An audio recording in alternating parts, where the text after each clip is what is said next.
नमस्कार दोस्तों। विद्यार्थी रिसर्च फाउंडेशन ने लगभग 2 दिन के अंतराल में फिर से आप सभी का हार्दिक स्वागत है।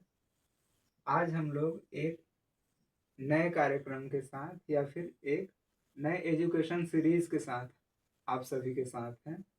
उस सीरीज का नाम है, जो किताबों से संबद्ध है, सीरीज का नाम है रूरल लाइब्रेरी या ग्रामीण पुस्तकालय।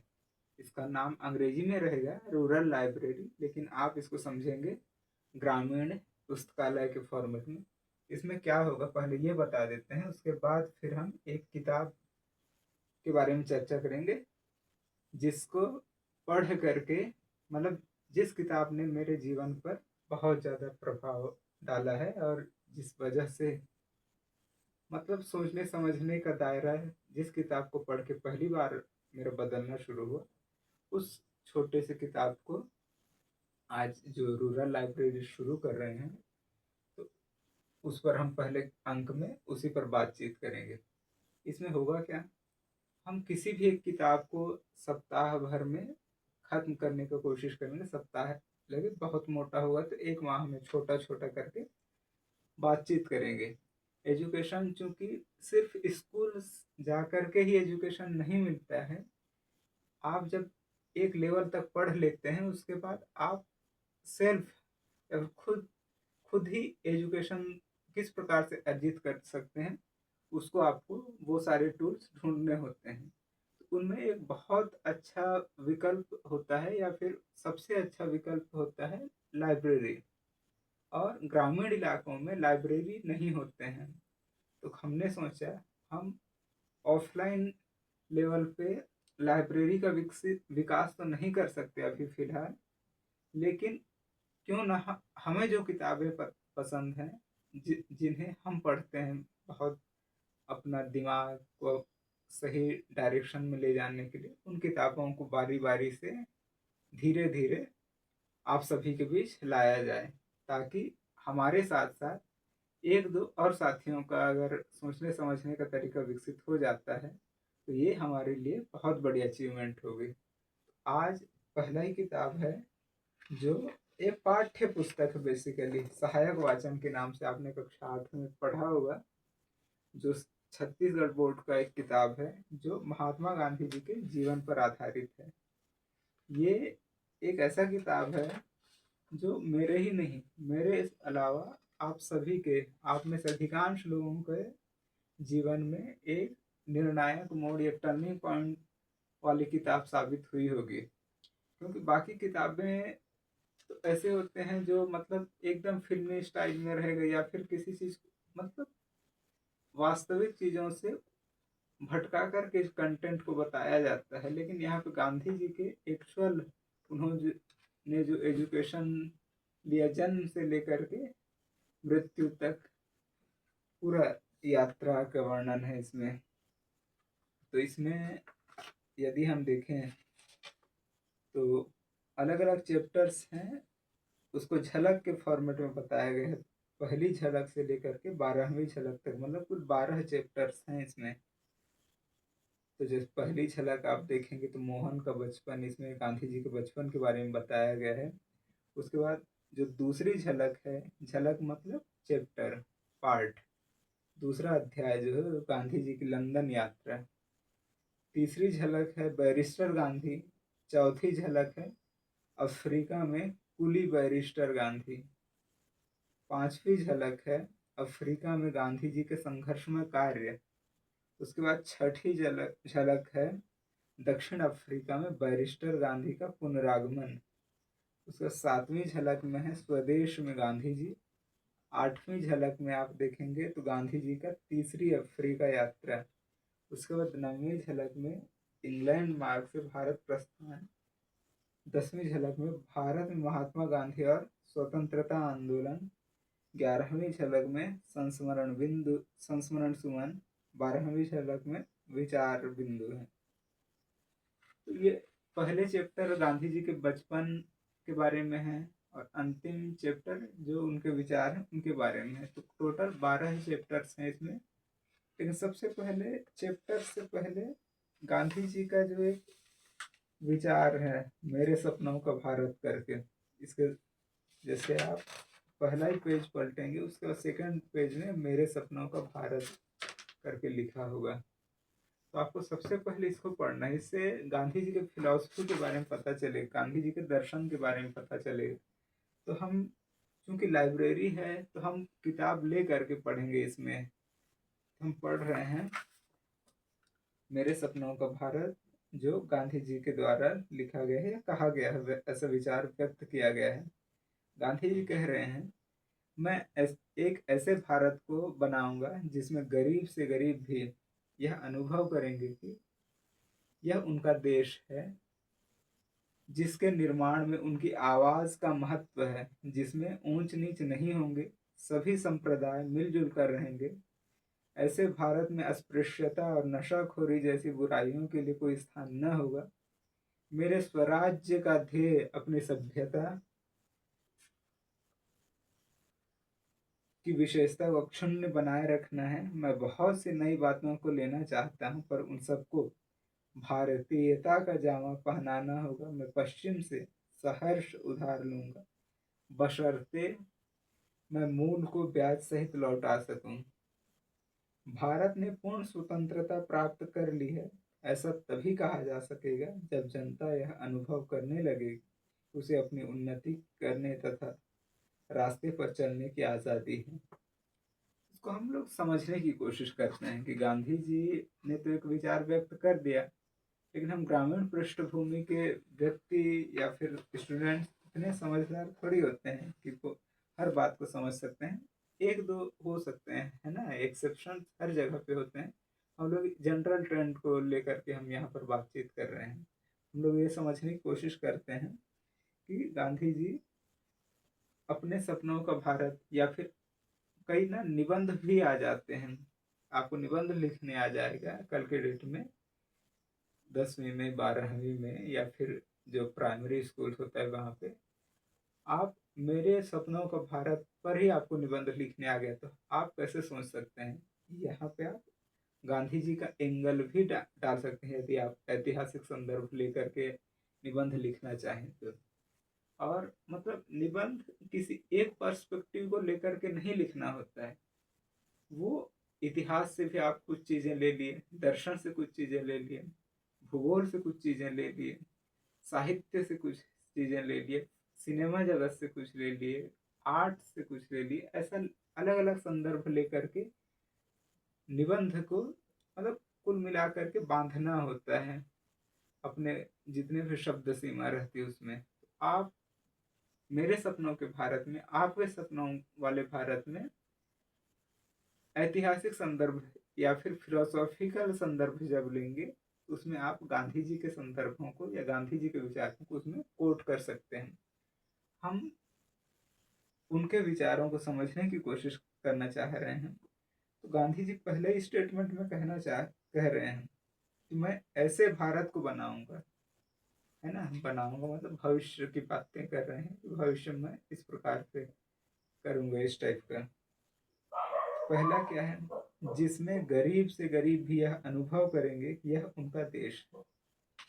मतलब वे ऊंच नीच को मतलब समानता की बात करना चाह रहे हैं ना।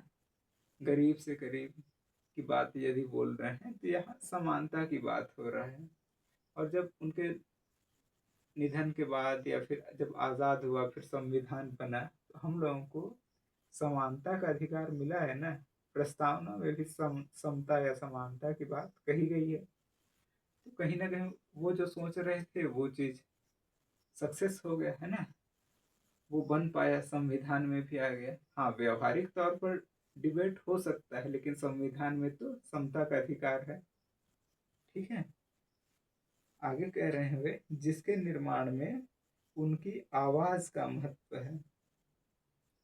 उनकी आवाज का महत्व मतलब लोकतंत्र की ये लक्षण होती है कि आपको अभिव्यक्ति की आजादी, आप कुछ कहना चाह रहे हैं तो उसको ये सरकार या फिर संसद या फिर देश की जो सत्ता है उसकी जिम्मेदारी है, सरकार की जिम्मेदारी है कि आपको ऐसा वातावरण प्रदान करे जहां आप अपने विचारों को पूरी आज़ादी के साथ अन्य जो कम्युनिटी है, अन्य जो देश है, समाज है, समाज के लोग हैं, उनके बीच में अपने विचारों को व्यक्त कर सकें, पूर्ण आज़ादी के साथ व्यक्त कर सकें।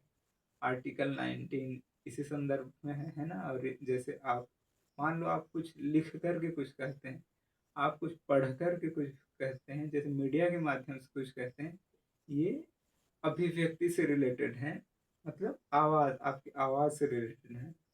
तो ये भी गांधी जो सोच रहे थे, गांधी जी जो सोच रहे थे, वो कानून के माध्यम से या संविधान के माध्यम से हम लोगों को मिला हुआ है। तो आवाज के बारे में या अभिव्यक्ति के बारे में भी बातचीत हो गया, और वो सब वर्तमान संविधान में हमको मिला हुआ है।